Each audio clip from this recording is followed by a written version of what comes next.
Ça m'arrive, je suis chez moi, je me lève la nuit, parce que soit ma fille s'est réveillée ou quoi, des fois je vois des choses, je vois des personnes qui sont chez moi, qui déambulent, et je me dis: «Mais» sur le coup, tu as peur parce que tu te dis: «Est-ce que c'est quelqu'un de réel?» Enfin de réel, d'incarné ou pas? Donc oui, ça m'arrive d'avoir peur. Après, moi j'ai appris en fait que la peur, elle fait partie du cheminement. Moi, à chaque fois que ça m'a appelée, j'ai eu peur, mais en même temps, cette peur, elle a fait que je suis sortie de cette zone de confort, de me dire, là, il faut que j'y aille, cette voix, elle m'appelle. Les premiers contacts avec des défunts, j'avais peur, mais il fallait que j'y aille, et la peur, enfin, je sais pas, ça me bouscule et ça me permet d'avancer. Donc, j'ai envie de te dire, t'apprends à vivre avec, quoi. Bonjour à tous, j'espère que vous allez bien. Je vous retrouve cette semaine pour une nouvelle interview d'une médium. Cette médium, en l'occurrence, c'est Sarah Pérez, et elle se présente avant tout comme cartomancienne.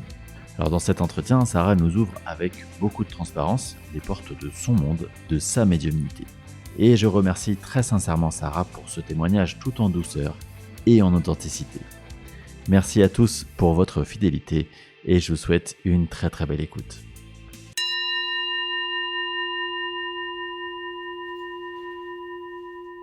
Sarah, bonjour et merci beaucoup d'avoir accepté mon invitation pour ce podcast Entre deux mondes. Je suis vraiment ravi de t'accueillir. Et pour commencer, et pour les auditeurs qui ne te connaissent pas encore, est-ce que tu peux te présenter ? Déjà, bonjour à toi et merci de m'avoir invitée. La présentation, c'est toujours délicat pour moi, je sais pas trop quoi dire. Moi, je me définis en tant que médium cartomancienne. Donc, j'ai les facultés d'un médium, donc de connexion avec les défunts, de pouvoir communiquer avec eux. Mais je le mets pas en pratique en tant que médium pur, dans le sens où je fais pas de contact défunt à proprement dit. Moi, j'utilise ça dans mes guidances que je fais justement avec les cartes en cartomancie. Donc, je tire les cartes pour aider les gens à se libérer de blocages et avancer dans des périodes charnières de leur vie. Cette médiumnité, c'est un état que tu vis depuis toute petite ou c'est quelque chose qui est apparu sur le tard ? Pour moi, je l'ai depuis toute petite. Après, les souvenirs que j'en ai, ils sont plus... J'ai pas de souvenirs... Enfin, j'ai des bribes de souvenirs quand j'étais vraiment enfant, à moins de 5 ans. Mais les premiers défunts dont je me souviens encore, c'est plutôt vers l'âge de 15 ans. Où j'ai vu une voisine, on avait été à son enterrement peut-être la veille ou 2 jours avant. Et je l'ai vue sur son palier d'immeuble, en fait, vers les boîtes aux lettres. Je me suis dit, mais qu'est-ce qu'elle fait là ? Hier, ou avant-hier, on est allé à son enterrement. Et c'est à partir de là, vraiment, que ça s'est ouvert, on peut dire ça comme ça. D'accord. Ça veut dire que tu vois les manifestations de l'invisible. Est-ce que donc c'est la clairvoyance, mais il y a aussi d'autres perceptions ? Oui, c'est un peu polyvalent. Déjà, je les vois de différentes manières. Ça peut être les voir comme là, je suis en train de te voir. Ça peut être les voir de façon plus dans mon écran interne, comme si j'étais devant un écran de cinéma. Mais c'est dans ma tête. Ça peut être lumineux, ça peut être juste une ombre, ça peut être juste une silhouette. Après, mes guides me parlent et je les entends. Les guides des autres me parlent et je les entends. Les défunts me parlent, mais je les entends aussi, mais quand je les entends, je les vois pas. C'est quelque chose que j'ai demandé, je veux pas les voir physiquement, enfin, comme je verrais une personne incarnée, et en même temps les entendre. Ça me fait trop peur, donc ça, j'avais demandé que ça coupe et c'est respecté. Et j'ai aussi, depuis quelques temps, je peux aller dans les vies antérieures. Non, ça fait quand même un moment que je peux aller voir ça. Mais là, c'est surtout l'âme qui me parle. Souvent, c'est l'âme d'une façon étoffée, comme si c'était l'âme complète de la personne, avec tous ces vécus de différentes incarnations, et me dit, là, j'ai souffert, là, j'ai fait ça, là, j'aurais pas dû aller sur ce chemin. Je sais pas si pour vous, ça va être clair, mais dans ma tête, c'est très clair, quoi.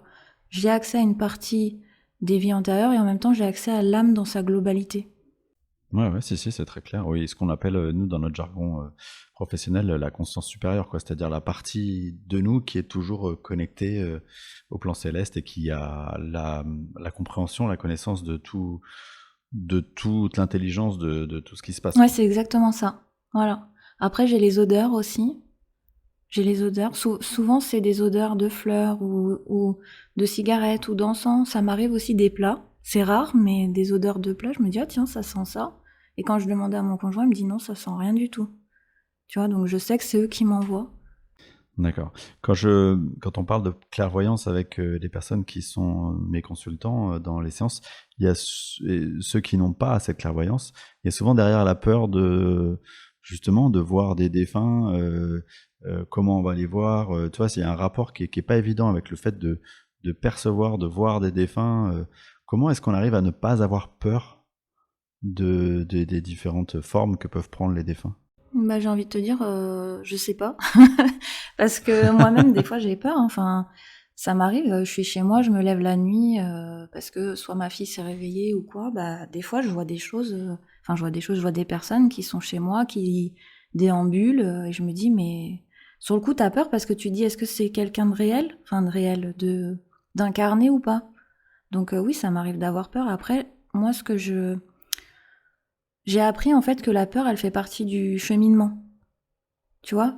Moi, quand à chaque fois que ça m'a appelée, j'ai eu peur, mais en même temps, cette peur, elle a fait que bah, je suis sortie de cette zone de confort de me dire, bah là, il faut que j'y aille, cette voix, elle m'appelle. Les premiers contacts avec des défunts, bah j'avais peur, mais il fallait que j'y aille et la peur, enfin, je sais pas, ça me bouscule et ça me permet d'avancer. Donc, j'ai envie de te dire, bah, t'apprends à vivre avec, quoi. Elle disparaît, enfin, moi, en tout cas, elle disparaît pas vraiment. D'accord, ça veut dire que malgré les années de pratique, quelque part, tu as toujours cette appréhension ou cette peur de ce que tu perçois. Alors pas forcément en rendez-vous. Là, je suis en train de cogiter, mais pas quand j'ai le rendez-vous et que le défunt vient à moi. C'est plus quand c'est des contacts qui sont pas voulus. Ah ouais, d'accord. Tu vois, je suis dans un lieu, hop, il y a un truc qui se ramène, enfin un truc, un, un défunt qui Tu vient, vas faire flipper tout le monde. un défunt qui vient, bah je me dis ouf, ça, ou alors la sensation du lieu, tu sais, de te ramener dans le lieu et tu sens la tristesse ou tu sens la colère. Ça, c'est des choses qui me font peur. Ou de me dire, je rentre dans un lieu et je visualise le lieu, comment il était avant, ce qu'on y a fait. Ça, c'est des choses, je me dis, mais waouh, comment t'arrives à voir ça? Tu sais que c'est une bibliothèque, enfin, il y a rien qui te montre que ça a été une bibliothèque avant. Justement, du coup, dans ces défunts que tu peux percevoir, j'imagine qu'il y a ceux avec lesquels tu peux échanger parce que c'est vraiment eux, entre guillemets, c'est leur énergie. Et puis, tu as ce qu'on appelle des mémoires, et que là, qui sont pas forcément des choses intelligentes, mais qui sont ouais, des choses attachées à des lieux. Comment toi, tu fais la distinction entre une mémoire et un défunt avec qui tu pourrais communiquer? Bah, le défunt, il va avoir une interaction, alors que quand c'est une mémoire, c'est en boucle. Ça me remonte la scène en boucle où la personne, elle est dans son truc, mais elle va pas t'adresser un regard. Elle va pas te calculer, elle va être dans son truc et dans sa boucle, en fait. Il n'y a pas d'interaction, il y a pas un jeu de regard où il n'y a pas tiens, on m'a vu. Parce que ça arrive que des fois, le défunt me voit, il voit que je l'ai vu et il part. Tu vois, par surprise, parce qu'il se dit mince, je pensais pas qu'on allait voir que j'étais là, quoi. Parce que justement, j'allais te demander, tu vois, les défunts qui peuvent être chez toi, par exemple, la nuit, comme tu disais tout à l'heure, quelque part, ils sont là parce que ils savent que tu peux les percevoir et il y a une demande derrière, ou c'est simplement, bah, je me balade et puis je suis là parce que j'ai vu de la lumière et je suis rentré, quoi. Les demandes, ça arrivait très peu. Et la personne que j'avais eue qui insistait, je l'ai pas calculé jusqu'à ce qu'elle m'envoie l'odeur de cigarette constante. Parce que moi, j'aime pas l'odeur de cigarette. Et donc, le défunt, bah, il m'envoyait l'odeur de cigarette constante. Et là, du coup, bah, j'ai regardé pourquoi il était là. Mais quand ils sont chez moi, on vit comme si on était en cohabitation sans forcément se parler. Souvent, quand ils viennent me voir, c'est dans les rêves ou alors quand je suis dans... et qu'ils ont une demande précise, quand je suis en état, ce que j'appelle alpha, où je suis entre le sommeil, entre le réveil et où je suis vraiment dans cet entre-deux. Et là, généralement, je fais des choses, mais si, mettons, je me lève la nuit et que j'en vois un, je vais pas lui dire pourquoi t'es là. Non, je fais ma vie. Hein. Tant qu'on vient rien me demander, moi, je calcule pas. Hein. Mais du coup, ça veut dire que, en fait, on est toujours entouré de plein de défunts. Enfin, il y a toujours, tu vois, dans n'importe quel lieu dans lequel on va être, dans n'importe quelle maison, et pas forcément même des maisons qui ont une histoire particulièrement importante, il y a toujours naturellement des défunts un peu partout qui se circulent autour de nous. Oui, moi, souvent, en consultation, je prends l'exemple de Photoshop. Je sais pas si toi, tu maîtrises un peu Photoshop, où c'est des Je calques. vois ce que c'est, mais En fait, de là à dire que je maîtrise. bah, t'as un fond blanc, et par-dessus, tu vas superposer des calques, comme ça. Et c'est ça, en fait, c'est qu'on est comme si on était sur un fond blanc, et on est des calques. Nous, on a un premier calque, les défenses, c'est un deuxième calque, et il y a C'est plusieurs dimensions qui se superposent en fait. Donc oui, c'est forcé qu'il y ait des défunts. Moi, les gens ils me disent oui, mais est-ce que vous voyez des défunts? Je leur dis mais il y en a partout des défunts. Vous allez faire vos courses, vous êtes sur un ancien champ ou j'en sais rien, bah oui, il y a des défunts, hein. À la campagne, je sais que c'est là où j'en vois vraiment plus. Ouais, en fait, ce qu'on dit par là aussi, c'est que ces défunts-là, dans leur perception, ils ne voient pas forcément la réalité telle que nous, on l'aperçoit, notre maison. Peut-être qu'ils revivent aussi dans une époque qui les a concernés et donc dans un contexte qui n'est pas du tout celui qui est le nôtre aujourd'hui, Ouais, quoi. c'est ça. Et il y en a qui sont dans leur boucle parce que soit ils sont décédés brutalement, soit parce que ils sont dans le déni, justement qui sont décédés, ou alors ils sont sur d'autres. Enfin, c'est pas parce qu'ils sont là qu'ils vont venir nous embêter ou voilà. Enfin, généralement, c'est comme tu dis, ils sont dans leur truc et toi, t'existes pas pour eux, quoi. D'accord. Et du coup, qu'est-ce qui fait que toi, tu as décidé de ne pas faire spécifiquement de contact défunt comme le font plein de médiums?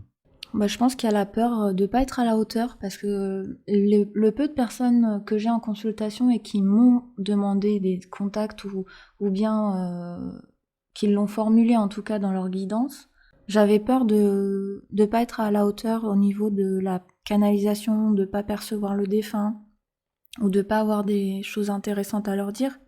Mais en fait, c'est faux. Enfin, soit j'ai rien et je leur dis, bah, le défunt, il est pas là, j'arrive pas à le canaliser. Soit j'ai eu des merveilleux des merveilleux contacts et où la personne, elle me dit, oui, mais je suis pas sûre que c'est lui. Bah, je vais dire, bah, montrez-moi quelque chose. Et là, je crois que c'est le père ou le grand-père qui montre, il me dit, j'avais une montre à gousset dans ma poche droite, je crois. Il me dit, attention, la droite, hein, pas la gauche. Et je dis à la personne, elle me dit, ouais, c'est mon père. Je crois que c'était un père ou un grand-père, mais tu vois, c'est le détail qui tue, quoi. Tu te dis, effectivement, il l'avait bien toujours dans cette poche-là. Et ça montre que tu peux pas te tromper. Mais du coup, ouais, je suis têtue. Je fais pas de contact défunt. Ok. Pour en revenir à ton parcours de médiumnité, euh, qu'est-ce qui a fait que tu t'es décidé à te lancer dans cette aventure?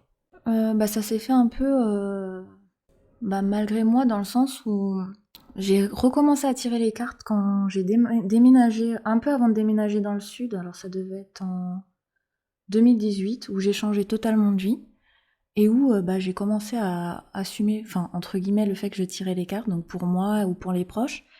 Et un jour, j'avais oublié de ranger mon paquet de cartes parce qu'en fait, je laissais pas à vue chez moi. Je le mettais dans un placard. Et des amis de mon conjoint me disent, mais tu tires les cartes et tout? Je dis, bah ouais. Ils me disent, allez, tire-nous les cartes. Donc je commence comme ça. Et il s'avère que tout ce que je dis, c'est juste.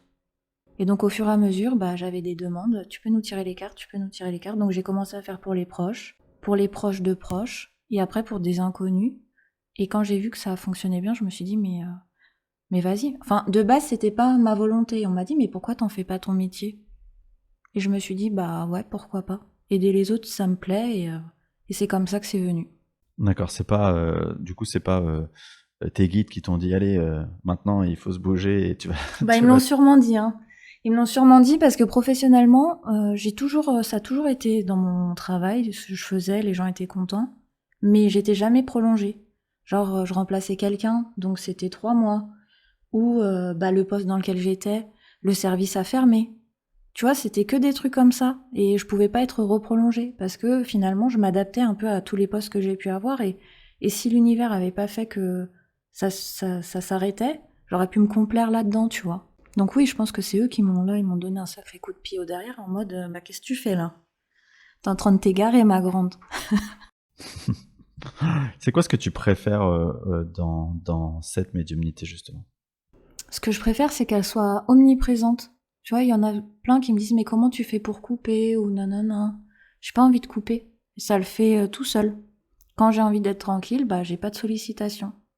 C'est le fait que ça fasse partie de ma vie de tous les jours en fait. Mais vraiment, genre je sais pas, je vais me promener et je prends toujours le même chemin. Un jour on me dit fais demi-tour ou va à gauche. J'écoute, tu vois, bêtement, et je vais rencontrer quelqu'un que j'avais pas vu depuis un mois, ou je fais mes courses et on me dit prends pas ce paquet d'oignons. Je cherche pas à comprendre pourquoi parce que je me dis il sera pas bon. Et puis d'avoir aussi les contacts avec les défunts, tu vois, de temps en temps j'ai des membres de ma famille, ça c'est plaisant. Ouais, d'ailleurs, on dit souvent que les médiums, ils ont du mal à capter les énergies des êtres qui leur sont proches. Ça veut dire que toi, tu y arrives quand même? Oui, mais c'est bref. Tu vois, par exemple, ma grand-mère, que j'aimais profondément, elle, c'est bref, elle va me dire 3 mots et partir. Ou elle va venir me faire un signe et elle part. Elle va pas épiloguer 15 ans à me raconter sa vie, tu vois. C'est dans les moments où j'ai vraiment besoin, je sens qu'elle est là, où je sens qu'elle met sa main sur mon épaule, où je sens sa présence. Mais juste ça, ça me va. Et de la même manière que je t'ai demandé ce que tu préfères dans ta médiumnité, qu'est-ce qui est le plus dur à vivre? Le plus dur à vivre, je dirais, la solitude et l'incompréhension. Parce que même si t'es entouré, même si ma famille m'épanouit pleinement, je serai jamais réellement comprise par eux, par ce que je ressens, par ce que je vois, par ce que je vis. Euh, ouais, parfois c'est la solitude qui peut être pesant. Mais ça s'amoindrit avec le fait d'être en contact avec des thérapeutes. Tu vois, le groupe de thérapeutes que je peux côtoyer, bah, je sens que je suis comprise avec eux. Je sens que quand je leur parle, bah, je leur dis, bah, moi je ressens ça. Ils me disent, oui, je vois tout à fait ce que tu ressens. Et ça fait du bien. Euh, Dans le cadre de ton activité, donc tu l'as dit, tu es entré par la porte de la cartomancie. Est-ce que c'est ce que tu continues à faire? Et est-ce que finalement cet outil, il t'est nécessaire dans le sens obligatoire pour arriver à faire des guidances? Ou est-ce que tu pourrais t'en passer aujourd'hui? Je pourrais m'en passer. Mais si tu veux, bah, on a tous des jours où on est mieux que d'autres, où tu sais, on a des coups de moins bien, où on canalise moins bien. Et ces cartes, ça m'aide, c'est mon support, c'est-à-dire que je les étale, soit je les touche, soit je regarde, et ça va me déclencher le fil de l'histoire en fait. Je vais avoir des flashs, on va me dire dis-lui ça, ou parle-lui de ça, enfin. Mais j'en ai pas besoin en fait, c'est plus pour moi me conforter et me dire bah si tu canalises pas comme il faut ou que t'as pas les infos facilement, t'as un plan B. Parce qu'interpréter les cartes, même si je canalise pas, je peux le faire. C'est accessible à tous en fait. Ça, tout le monde peut être cartomancien ou cartomancienne. T'as pas besoin d'avoir des perceptions extrasensorielles, quoi. Et justement, ça c'est un truc intéressant. Euh, il y a beaucoup de gens qui s'essayent à la cartomancie et moi j'ai toujours entendu dire que bah, dans les cartes que tu peux acheter, tu as des livrets d'explications, et puis il y a les cartomanciens qui pratiquent te disent mais non mais en fait c'est le livret, à la limite t'as même pas besoin de l'ouvrir, ce qui compte c'est de te connecter à ce que te dit la carte et d'écouter ton intuition. Quel conseil du coup tu peux donner aux personnes soit qui commencent ou soit qui se posent des questions par rapport à ce sujet-là? Bah justement, ce que je dis, moi je suis vraiment dans ce truc de le livret, oui, mais faut s'en détacher au maximum. En fait, quand tu achètes ton jeu de cartes, regarde chaque carte, une à une, et demande-toi ce qu'elle te dit. Et fais-toi un livre ou un carnet où tu vas mettre une page par carte. Par exemple, avec l'oracle G, moi c'est ce que je conseille. Même avec d'autres oracles. Hein. Par exemple, tu as une carte où c'est un coquillage. Bah, qu'est-ce que ce coquillage m'indique? Est-ce que je suis attirée par la couleur bleue? Est-ce que le coquillage, ça veut dire les vacances? Et en fait, c'est à chacun de se créer son interprétation. Parce qu'à partir du moment où tu sais que cette carte, elle veut dire ça, bah c'est bon. Ouais, si, en fait, tu te crées un code, en fait. C'est ton code à toi, et ce code, il est spécifique à chaque personne. Donc pour toi, ça veut dire ça, peut-être qu'à un autre, ça veut dire ça, mais en tout cas, tu sais que toi, si tu tires cette carte, c'est que ça te renvoie à une idée qui correspond à ton code, c'est ça? C'est ça. Après, nous, quand on est médium et qu'on fait les cartes, le plus qu'on a, c'est que on a la voix, enfin on entend, on nous guide. Et moi, une carte, par exemple, cette carte du coquillage, bah même si mon interprétation c'est prendre de la distance ou les vacances, bah peut-être qu'un jour, ça va pas être le coquillage qui va m'attirer sur la carte et ça va être le chiffre. Et on va me dire, bah cette carte, ça parle d'un arrêt maladie, j'en sais rien. Et c'est pour ça que je suis pas l'exemple, pardon, je vais y arriver, à suivre. Mais sinon, non, il faut se créer sa propre interprétation et se fixer à ça. Et après, souvent, ce que je dis, c'est faites-vous ça. Et une fois que c'est fait, prenez le livret et faites, par exemple, on est sur cette même carte du coquillage, bah, sur le livret, elle a une signification. Et sur ton petit carnet, tu te mets 3 mots-clés, justement en référence au livret, mais pas plus. Ok. J'imagine que du coup, dans tes jeux, enfin, tu dois avoir plusieurs jeux, et que, je sais pas, tu tournes avec combien de jeux déjà? Oula, mon pauvre ami. Je dois en avoir au moins une trentaine, je pense. Voilà. Mais je dirais que j'en sors peut-être un peu moins d'une dizaine sur la table. Après, moi, j'utilise un jeu par spécificité. Après, il y a des jours où, je sais pas, je vais ressortir un jeu alors que j'en ai pas besoin d'habitude et que je l'utilise pas. Mais pour cette personne-là, je sens que c'est celui-là. T'en as, ils vont me donner les grandes lignes. D'autres, ils vont me donner la temporalité. D'autres, ils vont me donner le point de blocage. Tu vois, tu vois la table de rendez-vous. Quelqu'un qui n'a jamais fait ça, il se dit, mais elle est complètement barjo, celle-là. Parce que t'as l'impression que j'étale juste les jeux sur la table et voilà. Mais ouais, j'en ai beaucoup. Oui, donc ça veut dire que de la même manière que tu t'es créé un code dans ton jeu, à l'intérieur de ton jeu, tu t'es aussi créé un code sur quel jeu tu vas utiliser, pour quel type de renseignement tu cherches à obtenir, c'est ça? Après, comme je te dis, je suis pas le bon exemple parce que d'un jour à l'autre, ça peut complètement changer. Tu vois? Mais pour des personnes qui n'ont pas de perception, c'est bien de s'en tenir à ce truc-là. Et alors quand tu dis, c'est intéressant que en parallèle tu as des voix qui te parlent, donc mettons que tu es dans une guidance, il y a quelqu'un en face de toi, tu as ton jeu de cartes, ton œil est attiré sur telle ou telle carte et ensuite tu as quelqu'un qui te dit: «Oui, c'est ça» ou il te donne un complément d'information, c'est ça? Des fois, ils me disent non, tu te trompes, c'est pas sur cet aspect-là, c'est sur un autre. Donc je dis à la personne, attendez, on me dit que je me trompe, donc faut que je vois pourquoi on me dit ça. C'est comme hier, j'avais un rendez-vous et dès que j'ai parlé à la dame, on me montrait une ballerine.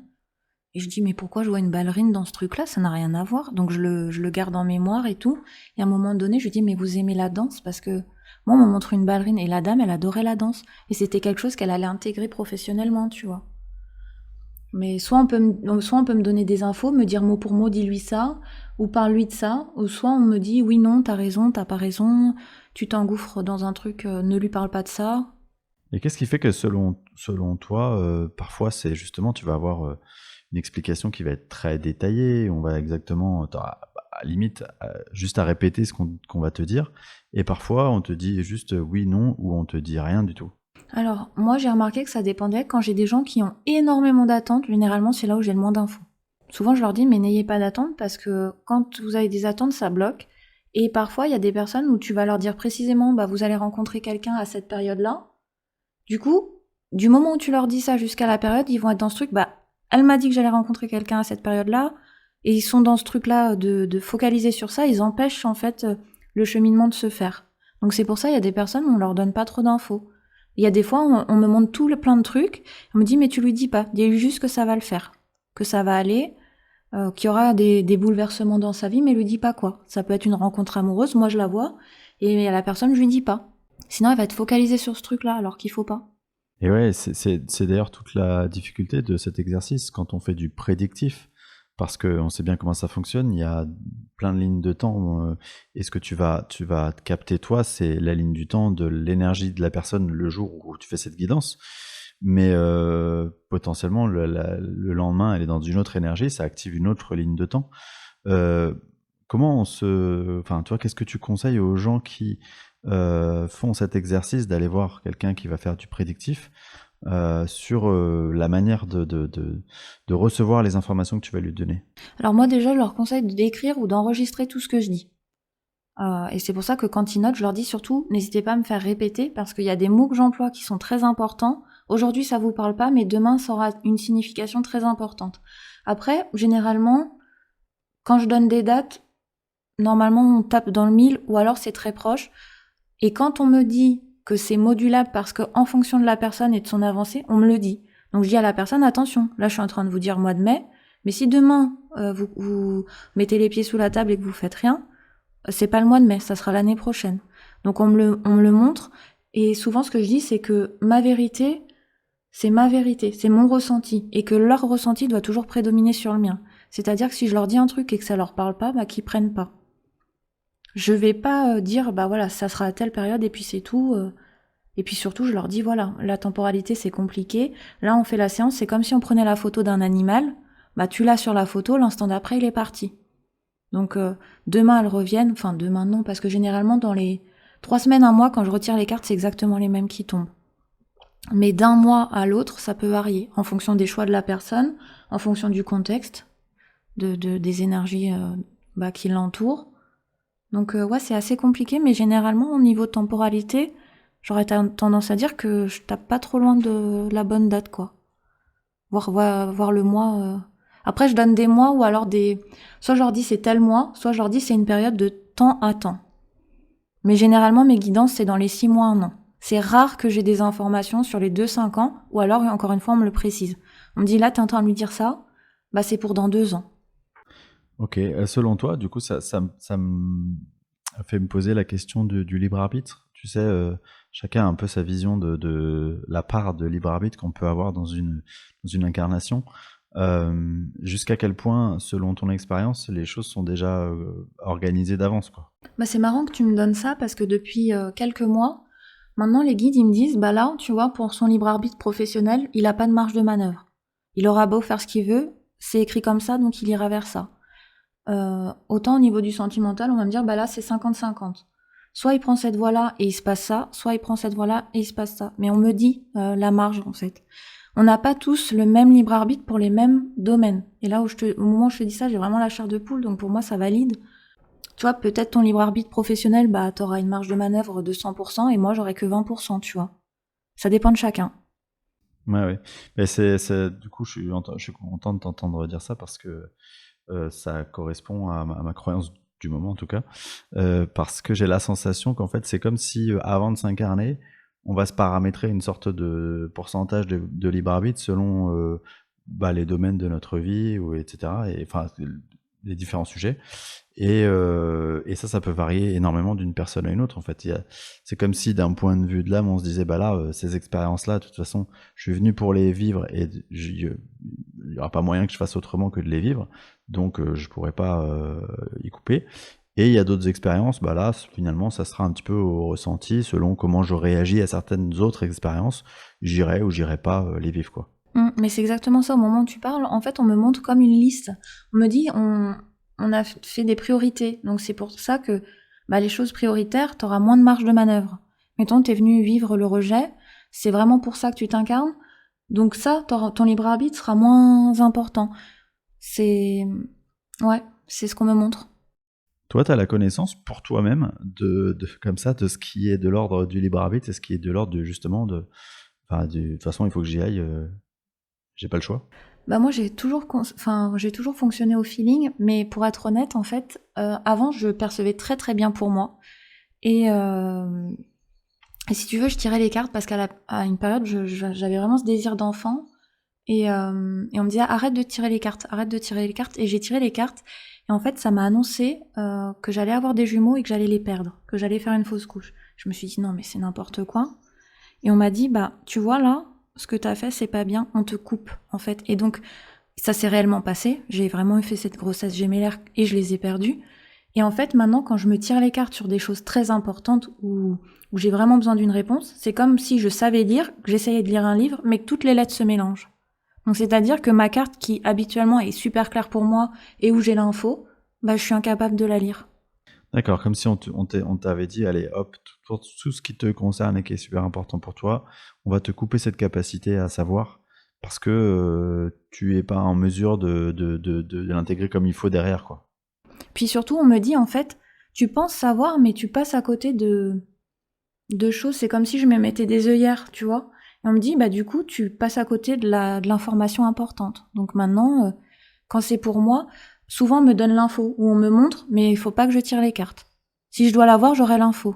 Mais il faut pas que j'aille la chercher. Parce que j'allais te dire que quand on fait ce métier, peut-être que la tentation, c'est d'être tout le temps en train d'essayer de comprendre ce qui va nous arriver ou ce qui va arriver à nos proches, ou tu vois, comment on se prémunit de ça. Moi, je cherche pas forcément à comprendre, mais j'ai toujours cette anticipation. Et ça peut être compliqué à vivre pour les proches, de dire, bah tu sais, je sens que à tel moment je vais déménager, ou tel moment je vais faire ça, ou je vais changer professionnellement aussi. Bah tu sais, je suis toujours dans ce coup d'avance. Je suis pas dans le moment présent. Et ça peut être frustrant pour les gens parce que du coup, tu sais, t'anticipes. Enfin, moi, je vois mon conjoint, il veut plus que je lui dise. Il veut plus que je lui dise, il en a marre. Parce qu'à chaque fois, il voit que j'ai raison. Des trucs, mais tu te dis, mais c'est improbable que ça arrive. Et ça arrive. Donc il m'a dit, ne me dis plus rien. Je veux plus savoir. Alors que moi, au contraire, j'aimerais anticiper, me dire, bah voilà, à ce moment-là, je vais déménager. Donc là, à ce moment-là, il faut que je me prépare à faire ça. Et on me dit, mais attends, t'es pas dans ce mood-là, t'as pas trouvé de maison. Mais moi, je suis déjà dans mon déménagement, tu vois. Je sens ce qui va arriver. Donc c'est dur quand même de le garder pour soi, tu sais, quand tu sens qu'il y a des bons trucs qui vont t'arriver. Mais bon, ouais, c'est un peu difficile ce point-là. Tu disais tout à l'heure qu'il y a aussi des éléments, des informations qui t'arrivent en rêve. Mm. Du coup, je me pose la question, qu'est-ce qui fait que quand on est ouvert, quand on a toutes ces perceptions-là, pourquoi est-ce qu'on a besoin aussi, en plus, d'aller nous donner de l'information en rêve? Bah parce que c'est des choses que tu occultes ou tu sais, t'es tellement. Enfin, moi, je vois au niveau du quotidien, bah, je pense que tout parent a un quotidien chargé, quoi. T'es tellement dans ton truc que tu vas moins méditer ou tu vas moins faire attention aux choses que tu devrais mettre en place. Et bah, du coup, ils se disent, bah tiens, elle veut pas entendre, elle est tellement dans son truc, bah on va lui mettre ça dans ses rêves et voilà. D'accord, donc ça se manifeste comment pour toi? Comment tu reçois les informations? Bah, enfin, souvent, alors attention, parce qu'il y a les rêves où je me souviens et c'est des trucs importants, mais ça va, c'est pas trop important. Enfin, je veux dire, si j'avais pas eu l'info, c'était pas non plus grave. Mais les rêves où j'ai les informations les plus importantes, je me souviens pas. Je vais me souvenir le matin, je vais me dire, au moment où je pose le pied au sol, je me dis, ah là là, ça c'était hyper important. Et après, c'est fini. Si je note pas, c'est fini. Et là, je sais que c'était hyper important, mais on me dit, c'est pas grave. Enfin, mes guides me disent, c'est pas grave parce que finalement, l'inconscient a eu l'information. Et donc, c'est gravé. Donc, par exemple, on me dit, attention, ça peut être attention, à ce moment-là, tu vas avoir un choix indéterminant à faire, ne va pas dans cette voie-là. Et bah, c'est pas grave si je m'en souviens pas aujourd'hui parce que mon âme, elle sait. Hmm. Je sais pas si c'est clair pour toi. Oui, c'est-à-dire qu'il y a une autre partie de toi qui est inconsciente, qui sait et qui de toute façon va te protéger d'aller dans telle direction si c'est pas la direction dans laquelle tu dois aller, quoi. C'est ça. Mais souvent, les choses dont je me suis pas souvenue sur le moment, ça me vient en flash plus tard. Soit dans la journée, soit dans les jours qui suivent. Je me dis, ah, mais oui, en fait, c'était ça. Hmm. Soit, mais sur le moment, je me rappelle plus. Ouais, ouais, ouais. Tu parlais du coup, tu as beaucoup parlé de tes guides et de la manière dont ils venaient te parler. Et tout à l'heure, quand tu parlais de visualisation, tu nous as parlé des défunts, mais tu nous as pas parlé des guides. Est-ce que les guides, tu les visualises ou est-ce que c'est simplement une voix? Non, non, je les visualise. Alors, soit ils peuvent être forme humaine, mais ce que j'ai appris, c'est que les guides, moi, je peux percevoir ton guide, toi aussi, tu peux le percevoir, mais tu vas pas le voir forcément de la même façon que moi. C'est-à-dire, par exemple, moi, j'ai un guide qui, vibratoirement, énergétiquement, qui est très haut en vibration, et moi, je le vois comme un enfant, parce que pour moi, l'enfance, c'est pur, c'est naïf, hein, voilà, quoi. Et puis souvent, dans les contacts défunts, j'ai souvent les enfants, donc je pense que moi, dans ma façon d'être, j'ai ces vibrations-là. Mais toi, par exemple, ce guide, tu pourrais le percevoir comme un homme adulte. Oui, c'est-à-dire que à nouveau, en fait, c'est une question ça reprend tes codes à toi, ce qui est important pour toi, et c'est filtré à travers tes croyances ou tes codes, quoi. C'est ça? C'est ça. Comme quand on a des contacts défunts en salle, bah, le défunt à côté peut voir une femme à 20 ans et moi la même femme à 80 ans. Parce qu'au niveau de notre façon de percevoir, on va avoir les messages peut-être plus pertinents au niveau de l'âge à laquelle on la voit. D'accord, parce que ça, c'est un point intéressant. Jusqu'à présent, moi, j'avais en tête que c'était les défunts qui se présentaient à l'âge qu'ils souhaitaient, parce que, mettons, je sais pas, un défunt qui est mort à 80 ans, il estime que c'est à 40 ans qu'il a passé la meilleure période de sa vie, donc il va se présenter naturellement à l'âge de 40 ans. Mais en fait, ce que tu dis, c'est que c'est aussi dépendant du médium à qui il va s'adresser, c'est ça? Ouais, mais souvent j'ai les gens à l'âge où ils se sentaient le mieux, hein. Mais ça m'est arrivé d'avoir par exemple une dame, je l'ai à 80 ans, je dis 80, mais ça pourrait être autre chose. Elle me donne son message et ensuite je la vois à l'âge où elle se trouvait bien. Tu vois, visuellement, elle rajeunit. Donc je pense que ça franchement, je pense que ça dépend de chaque médium. C'est intéressant. Et donc, tes guides, quand ils te parlent, c'est une voix extérieure ou une voix, ta voix mentale, en fait? En fait, tu vois, quand tu lis un livre, t'as une voix dans ta tête. Quand tu lis ton livre sans parler, bah c'est un peu ça, mais sauf que c'est la tonalité d'une autre voix. Comme si je pouvais avoir ta voix dans ma tête ou mes guides, ils ont leur propre voix. Après, souvent mes guides, c'est par télépathie. C'est rare, très rare que j'ai les sons. Tu vois, c'est rare. Enfin, ça dépend. Ça dépend. J'aurais pas de règles définies à te dire, mais je les ai plus souvent en télépathie que par voix. Mais sinon, c'est une petite voix intérieure, mais Donc, quand avec. tu dis que c'est en télépathie, c'est-à-dire que tu le sais, c'est ça? C'est ce qu'on appelle de la claire connaissance, c'est-à-dire que tu sais pas comment tu sais, mais tu le sais? Oui, mais c'est de la télépathie, mais c'est comme si c'était sa voix. Enfin, c'est très bizarre à expliquer. Oui, on comprend pas. Déjà, quand tu lis un livre dans ta tête, t'as Ouais, ta voix. ouais, ça Voilà. oui. Donc, bah, c'est pareil pour les guides, sauf qu'au lieu que ça soit ma propre voix, c'est la leur. Donc tu entends une voix dans ta tête, mais la voix, elle a une tonalité, elle a ouais, c'est ça, une tonalité différente. Voilà, en fonction des guides, ça va pas être la même. Ils vont pas avoir le même vocabulaire. Il y en a qui sont très cash ou joueurs ou dans les blagueurs, et d'autres qui sont très froids ou vraiment ils viennent et ils disent voilà, moi je suis venu pour dire ça, mon message est dit, je repars. Alors que t'en as là, il rigole, il dit ah c'est bien ce que tu dis ou dis-lui ça va la faire rire, tu vois. Mais sinon, c'est par télépathie. C'est comme si il est en face de moi, il me regarde, il me donne l'info, je sais qu'il m'a parlé, mais ses lèvres ont pas bougé. C'est pour quelqu'un qui le vit pas, je pense que c'est difficile à comprendre. J'ai l'impression d'être folle. Non, en fait, mais je pense là encore une fois, c'est intéressant parce qu'on soulève un point qui est très, là encore, adapté à chaque personne et à la sensibilité de chaque personne. Parce que moi, en l'occurrence, quand ça se passe, bon, ça se passe pas tout le temps, mais quand ça se passe, j'ai la sensation que avant même que j'ai posé une question ou que je me sois posé la question, il y a une sorte d'évidence qui m'arrive et j'ai la réponse. Oui, moi Et ça je, me le fait aussi. et je sais que ça, ça peut pas être moi, quoi. Ou même parfois, on m'envoie des mots que je ne comprends pas.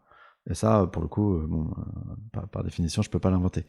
Mais j'ai pas cette notion de, tu vois, de tonalité différente. Ça, c'est ma voix. C'est comme si je lisais un livre. Par contre, ça fuse en fait. Ça vient, la rapidité à laquelle ça vient fait que ça peut pas être ma voix mentale. Ma voix mentale, elle vient en deuxième lame en fait. Mais c'est là que tu vois que c'est de la canalisation parce que souvent je dis en rendez-vous, les gens je leur dis vous prenez de quoi noter, ils me disent oui j'ai pris une feuille, je dis non prenez-en plusieurs parce que quand je canalise, ma voix c'est blablabla, enfin et tu vois que c'est évident, c'est canalisé parce que j'ai pas le temps de réfléchir au truc que j'ai déjà les informations d'après et ça m'arrive des fois de dire au guide attendez parce que là il y a trop de trucs d'un coup, j'arrive pas j'arrive pas à retranscrire. Donc oui, le fait que tu canalises et que ça soit fulgurant, bah pour moi, ça montre que tu peux pas douter de l'info, quoi. Ouais, d'accord. Et alors, ces guides avec lesquels tu collabores, est-ce que tu sais la raison qui font que c'est eux comme guides? Par exemple, tu disais que tu avais un guide qui avait une vibration assez élevée. Pourquoi un guide? En quoi c'est important pour toi d'avoir un guide avec cette fréquence-là, pour ton parcours? Bah alors, je sais pas. Je t'avoue que je vais pas. Non, je suis pas curieuse moi souvent parce que bah souvent quand j'ai fait les émissions avec Philippe Ferret, il me dit mais t'as pas posé la question. Je dis mais non en fait, moi je prends ce qui vient et si ça vient bah j'ai l'info, si ça vient pas bah c'est que je devais pas l'avoir. Mais lui non, j'ai pas cherché. Enfin pour moi il est là, on se connaît, on s'apprécie et on doit cheminer ensemble, mais j'ai pas cherché à savoir pourquoi lui il était là. Je sais que lui il agit beaucoup par rapport au contact défunt et tu sais à faire un peu barrière pour filtrer les mauvaises choses, enfin les vibrations basses, ces genres de choses. Je sais que je suis très protégée par mes guides. Et au moment où je te dis ça, j'ai vraiment la chair de poule dans tout le corps. Je sais que je suis très protégée et que lui, il fait partie de ceux vraiment qui bah, ont une marge de manœuvre importante. Parce que pour moi, je dis mes guides, mais dans l'eau, il y a des protecteurs et c'est pour moi les membres de la famille, ces personnes-là. Donc ils n'ont pas la même marge de manœuvre, si tu veux, qu'une personne que de ta famille que tu as connue, comme ma grand-mère, et qui vient me voir et qui vient bah, me dire des choses. Elle aura pas le même impact sur ma vie, tu vois. Ouais, ce que tu dis, c'est qu'en clair, bon, dans le lot des énergies qui peuvent nous accompagner, il y a des guides qui ont une vibration logiquement plus élevée, des défunts accompagnants que tu appelles des protecteurs, qui eux, en fait, ont un champ d'action plus limité parce que leur vibration est plus limitée, leur fréquence vibratoire est plus limitée. Mais par exemple, quand tu vas communiquer, enfin, faire des contacts défunts, tu as besoin de quelqu'un, enfin, d'une énergie qui est haute en vibration pour filtrer correctement les énergies que tu vas pouvoir canaliser et alors que ce serait pas la possibilité d'un défunt accompagnant par exemple. Oui, je pense qu'ils ont chacun leur rôle et qu'ils sont très très complémentaires. Après, dans les protecteurs, tu as aussi les animaux. Moi, je sais que jusqu'à présent, j'avais un chat. Bon, maintenant, il est parti. Il m'a dit qu'il allait se réincarner et j'en ai été mais bouleversée. Mais enfin, les chats, les animaux peuvent faire partie des protecteurs. Mais alors du coup, c'est intéressant quand tu as un animal qui est un de tes protecteurs, heu, comment lui, quelle capacité d'action il a sur toi? Moi, ce qu'il m'avait dit, c'est qu'il observait le déroulement de ma vie et qu'il avait la possibilité d'interagir. Il m'a pas dit à quel niveau, mais je sais que je le sentais souvent dans les phases où, tu sais, j'avais besoin de réconfort, où j'avais besoin de... comme un animal peut le faire, comme un chat peut le faire de son vivant quand il vient se blottir contre toi et qu'il ronronne, tu vois. Mais c'est, pour moi, son âme, elle était aussi puissante en termes d'action que celle de ma grand-mère, par exemple. D'accord, c'est-à-dire qu'en clair, tu as un coup de mou, et bien de la même manière qu'un chat incarné va venir se coller à toi parce qu'il sent que ça va pas et que du coup tu as besoin de réconfort, et bien en fait tu vas sentir enfin, tu vas sentir, je sais pas comment le dire, qu'il y a quelque chose qui t'apporte du réconfort, et ce réconfort c'est cette énergie, c'est ça? Oui, puis il me parlait vraiment. Là, te dire ce qu'il m'a dit les fois où il est venu, je m'en rappelle plus parce que c'est quelque chose quand même qui date, hein, et ça fait un moment qu'il m'a dit qu'il allait s'incarner. Mais je sais que par exemple pour le peu de contacts voulus que j'ai fait avec des animaux, tu sais, des communications animales, il était là. Tu sais, il venait pour style le rassurer, le chien ou le chat. Et de la même manière, alors les défunts qui t'accompagnent, eux, est-ce qu'ils ont un rôle particulier? Est-ce que chaque défunt, mettons que, je sais pas, t'es 5 défunts compagnons. Allez, est-ce que tu vas avoir 5 défunts qui auront un rôle particulier? Et qu'est-ce qui va faire qu'ils vont avoir un rôle plutôt qu'un autre? Moi, je pense que c'est aussi en lien avec la relation que j'ai eue avec eux. Parce que tu vois, mon grand-père maternel, je l'ai jamais connu. Il est décédé avant que je... J'allais dire avant que je meure, mais non, avant que je naisse. Lapsus Euh, de médium. Ouais, mais c'est pour ça que je le dis, je sais pas, ça m'est venu. Et lui, je l'ai pour... Mais ça va être des conversations très rationnelles, très concrètes. C'est vraiment des questionnements précis où je vais avoir besoin d'informations tranchées. Parce qu'il n'y a pas cet affectif... Enfin, j'ai toujours voulu le connaître et j'ai toujours regretté de ne pas l'avoir connu. Mais il n'y a pas le vécu et les souvenirs, tu vois. Alors que ma grand-mère, ça va être plus dans les moments où tu vois, où j'ai perdu mes bébés, par exemple. Elle était très présente et ce qu'elle m'a montré, c'est qu'elle s'en occupe de l'autre côté, par exemple. Quand je peux les revoir, elle est avec eux. Qu'on me les montre et quand les vois grandir, elle est avec eux. Après, elle a ses missions aussi parce qu'elle avait pas mal de choses à travailler sur elle-même et donc du coup, elle était pas forcément dispo. Mais ça va être plus du réconfort comme une grand-mère le ferait avec sa petite fille, quoi. Et pourtant, elle était pas comme ça dans la vraie vie, hein. Il y avait vraiment une froideur, une distance et pour autant, depuis qu'elle est passée de l'autre côté, elle est changée à ce niveau-là. D'accord. Ah oui, donc ça veut dire qu'il peut y avoir une différence entre la personnalité des défunts qu'on a connus, enfin des personnes qui étaient incarnées, qu'on a connues, qui sont défunts, et leur manière de t'accompagner. Ah complètement, parce que finalement, en passant de l'autre côté, ils comprennent, ils prennent conscience de... Ils ont plus la même attitude, c'est-à-dire ils sont plus dans leur vie... Ils ont la pleine conscience de ce qu'ils ont pu vivre, de ce qu'ils ont pu dire, faire. Et elle est beaucoup plus démonstrative avec moi en étant de l'autre côté que quand elle était incarnée. Mais pour autant, elle emploie les mêmes mots, tu vois. Elle avait une façon de m'appeler, de me parler, c'est les mêmes mots qu'elle emploie. Que ça soit avec moi ou avec d'autres médiums. Ouais, on pourrait imaginer que quelque part, c'est une manière pour elle, en tant que défunte, j'allais pas dire de réparer, mais tu vois, t'apporter un soutien ou ou un réconfort ou un amour, une affection qu'elle n'a pas forcément pu t'apporter de son vivant. Et donc, une fois qu'elle l'a compris, elle te l'apporte. Et c'est une manière de rééquilibrer un peu le truc, quoi, non? Oui, mais après, de ce que j'ai compris, on a quand même plusieurs incarnations ensemble. Et je pense que du coup, il y a le relationnel qu'elle a pu avoir avec moi dans cette vie-là, parce que c'était comme ça et ça devait se passer comme ça. Et il y a aussi le lien d'âme, plus complet, plus étoffé. Tu vois, comme je te disais tout à l'heure, avec la conscience, tu me parlais de conscience supérieure, c'est ça. C'est qu'elle est, oui, c'est ma grand-mère, mais en même temps, de l'autre côté, son âme a récupéré des bouts, pour être plus étoffée, et donc sa compréhension et ses actions sont différentes. Et toi, par exemple, dans ta médiumnité, tu arrives à savoir sur les personnes que tu vas rencontrer avoir une lecture, je dirais, justement de tout ce qu'ils ont pu faire dans d'autres vies avec d'autres personnes. Je sais pas, par exemple, si tu as une personne qui a des problèmes relationnels avec son conjoint, tu vas pouvoir savoir qu'en fait, ça fait écho à d'autres vies dans lesquelles il s'est passé tel ou tel truc, etc. Ça, c'est possible. Aussi, moi, ce que j'aime beaucoup dans l'accompagnement que je fais maintenant, c'est vraiment aller déterminer le blocage ou le choc émotionnel ou la mémoire bloquante pour la personne pour l'aider à surpasser ça. Par exemple, une personne qui va me dire j'ai que des relations sentimentales toxiques, ou au travail, tombe toujours sur des patrons exécrables, ou j'arrive pas à vendre ma maison. À chaque fois que j'ai une maison, j'arrive pas à la vendre. Et moi, je vais aller voir pourquoi cette situation. Qu'est-ce qui fait que? Est-ce que c'est en lien avec les vies antérieures? Si oui, laquelle? Ou lesquelles? Parce que souvent on me dit attention, là cette vie antérieure c'est la 3e où elle essaye de travailler là-dessus, donc là faut qu'elle se fasse un peu violence, tu vois. Ça peut être en lien avec le transgénérationnel, ça peut être l'enfance ou lors de la grossesse, ça peut être à la vie d'adulte, ça peut être les intentions des autres par la négativité, ou ça peut être même le mauvais œil ou ces trucs-là. Bon, moi je le sens, mais c'est pas quelque chose que j'ai très souvent.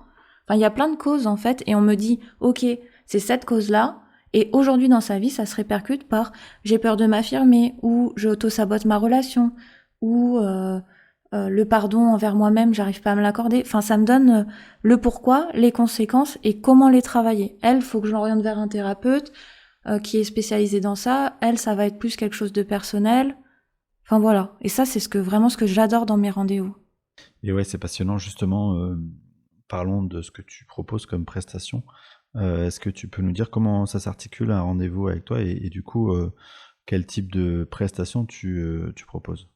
Là, ce que je fais le plus souvent, c'est en fait des guidances. Donc comme je te dis, où je m'adapte soit au questionnement de la personne, soit où je fais la libération des blocages. Alors attention, libération des blocages, c'est pas moi qui vais faire tout le boulot, hein. Je détermine quel est le point de blocage, les conséquences, et j'oriente la personne. Après, si moi je peux faire quelque chose, je le fais, mais souvent il y a besoin d'autres thérapeutes en complément ou dont c'est la spécificité. Donc je vais orienter les personnes. Donc je fais des guidances par rapport à leurs problématiques ou des blocages émotionnels, et je propose plusieurs durées. 1/2 heure pour les gens qui n'ont pas des gros budgets ou qui ont 1 ou 2 questions, 1 heure ou 1h20 je crois. 1h20, ouais. Ok, très bien. Écoute, je vais te remercier infiniment pour ce temps précieux passé avec tous les auditeurs du podcast. Avant de terminer, j'aimerais te poser 2 questions. La première, c'est est-ce que toi, dans ton parcours de médiumnité, il y a eu des livres ou des inspirations particulières qui t'ont aidé, tu vois, à cheminer? Oui, alors il y en a un que j'ai lu pendant ma grossesse et qui parle justement de l'incarnation d'une âme dans un fœtus, et qui est formidable. Franchement, ça te permet d'avoir des éclairages, et ce qui est marrant, c'est que ce qui est dit dans le livre, à chaque fois je le vivais, et ensuite je lisais le chapitre sur l'événement en question, donc c'était vraiment, je le trouve formidable. Ça s'appelle Les 9 marches. Alors c'est une personne qui s'appelle Anne, Givaudan. mais je sais, c'est elle? Ok, parce que je sais jamais, et il est formidable. Tu l'as déjà lu, ce livre? Oui, oui, j'ai fait un épisode concernant justement l'incarnation et enfin le préparation de l'incarnation pour un fœtus, et donc inspiré de ce bouquin. Ouais, mais c'est formidable. Et ensuite, un livre qui m'aide et qui m'a aidé, qui travaille sur la mémoire cellulaire, justement. Et souvent, je le recommande en rendez-vous quand les personnes, je sens qu'elles sont ouvertes et que ça va les aider. Ça s'appelle Le Grand Livre des 12 libérations énergétiques, et c'est écrit par Stéphanie Abelan. Chaque chapitre travaille une mémoire ou une blessure, et donc il y a un soin qui est fait automatiquement quand la personne lit. Il y a juste à lire, c'est tout. Pas plus. Ok, bon, ça va, ça c'est un beau programme, belle promesse. La dernière question que j'aimerais te poser, c'est pour les personnes qui s'éveillent à tout ce monde de la spiritualité. Alors c'est assez complexe parfois parce qu'il y a énormément d'informations, énormément de choses potentielles vers lesquelles on peut se diriger. Toi, quel serait ton conseil pour aborder le plus sereinement possible cette transition? Je dirais de prendre les choses avec légèreté. Parce que j'ai des personnes qui me disent oui, moi, j'arrive pas à méditer tous les jours, ou j'arrive pas à mettre cette rigueur, non, tranquille. Si t'as pas médité depuis un mois, c'est pas grave, hein. Donc mettre cette légèreté et de faire les choses comme on le ressent. Si votre ressenti vous dit que la pratique que vous êtes en train de faire vous convient pas, faut tout stopper. Enfin, faut vraiment s'écouter et mettre de la légèreté dans... À partir du moment où c'est une contrainte et où tu te dis mais j'ai pas envie de le faire, ou c'est trop... ça me demande trop de temps, c'est pas juste. Voilà. Super. Eh bien, encore une fois, un grand merci à toi pour ce moment. Et évidemment, merci à tous les auditeurs pour votre écoute fidèle. Merci à toi, Xavier.